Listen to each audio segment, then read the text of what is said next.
మాత్రే నమః. నా ఛానల్కి స్వాగతం. సీతాలక్ష్మి ధవళ.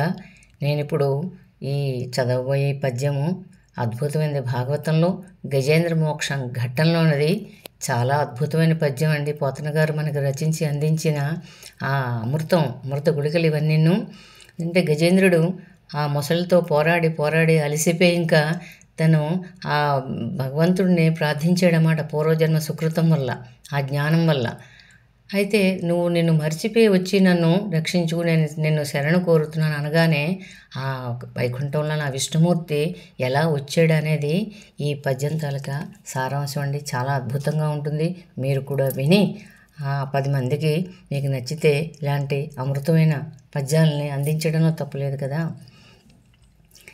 సిరికింజెప్పడు శంఖచక్రయుగముంజేదోయి సంధింపడే పరివారముంజీరడు అభ్రగభతిన్ బనింపడు ఆకర్ణికాంతరధమిల్ల ముంచక్కనొత్తడు వివాద ప్రోత్థిత శ్రీకుచోపరిచేలాంచలమైనన్ వీడడు గజ ప్రాణావనోత్సాహియై.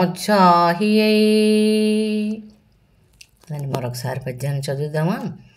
సిరికింజెప్పడు శంఖచక్రయుగముంజేదోయి సంధింపడు ఏ పరివారముంజీరడు అభ్రగభతిన్ బనింపడు ఆకర్ణికాంతరధమిల్ల ముంచక్కనొత్తడు వివాద ప్రోత్థిత శ్రీకుచోపరిచేలాంచలమైనన్ వీడడు గజ ప్రాణావనోత్సాహియై.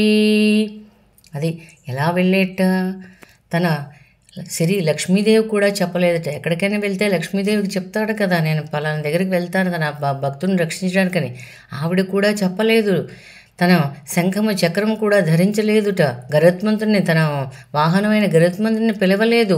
తన చెవులకి ఇలా జారిపోతున్న ఈ చెవి కమ్మిలను కూడా తను సరి చేసుకోలేదు. ఆ లక్ష్మీదేవితోని అలా ఆడుతూ ఆ చీర చెంగు కూడా తను పట్టుకునే వెళ్ళిపోతున్నట్టు. అంటే తన భక్తుడిని రక్షించడానికి తను మర్చిపోయి తను అలా వెళ్ళి ఆ భగవంతుడు ఇలా రక్షిస్తాడు అనేదానికి ఇది ప్రత్యక్ష నిదర్శనం అన్నమాట. చాలా అద్భుతమైన పద్యము. అయితే ఇక్కడ చిన్న మీకు హాస్య అంటే ఎలా శ్రీనాథుడును ఆ పోతన సమకాలికలు బామరుదులు. ఈ పద్యాన్ని పోతన గారు రచించి శ్రీనాథుడికేమో చూపించాడు. బావా ఇలా రాశాను, గజేంద్రుడిని రక్షించడానికి ఆ వైకుంఠం నుంచి విష్ణుమూర్తి ఎలా వెళ్ళాడనేది అంటేను తను చదువుతాడు. చదివి ఇంకా హాస్యంగా, బావా తాను మర్చిపోయి పరుగును వెళ్ళిపోయాడు, ఏది పట్టుకెళ్లకుండా శంఖము చక్రము గదా ఏవి పట్టుకెళ్ళలేదు, గరుత్మంతుని పిలవలేదని రాసావు కదా, మరి ఆ గజేంద్రుని ఏ ఆయుధంతో ఎలా రక్షిస్తాడు అని నువ్వు రాసావు అని శ్రీనాథుడు పోతనతో అంటారన్నమాట. ఆ పక్కనే ఉన్న ఆ పోతన కొడుకు వింటాడు. విని తనకి తన తండ్రి రాసిన పద్యాన్ని తప్పుపట్టాడన్న బాధ కలిగిందన్నమాట. వెంటనే ఆ పెరట్లో ఉన్న బావి దగ్గరికి వెళ్ళి ఆ బావిలోని ఒక రాయిని పడేసి, మావయ్య బావేమో నూతిలో పడిపోయాడు అని చెప్తాడన్నమాట.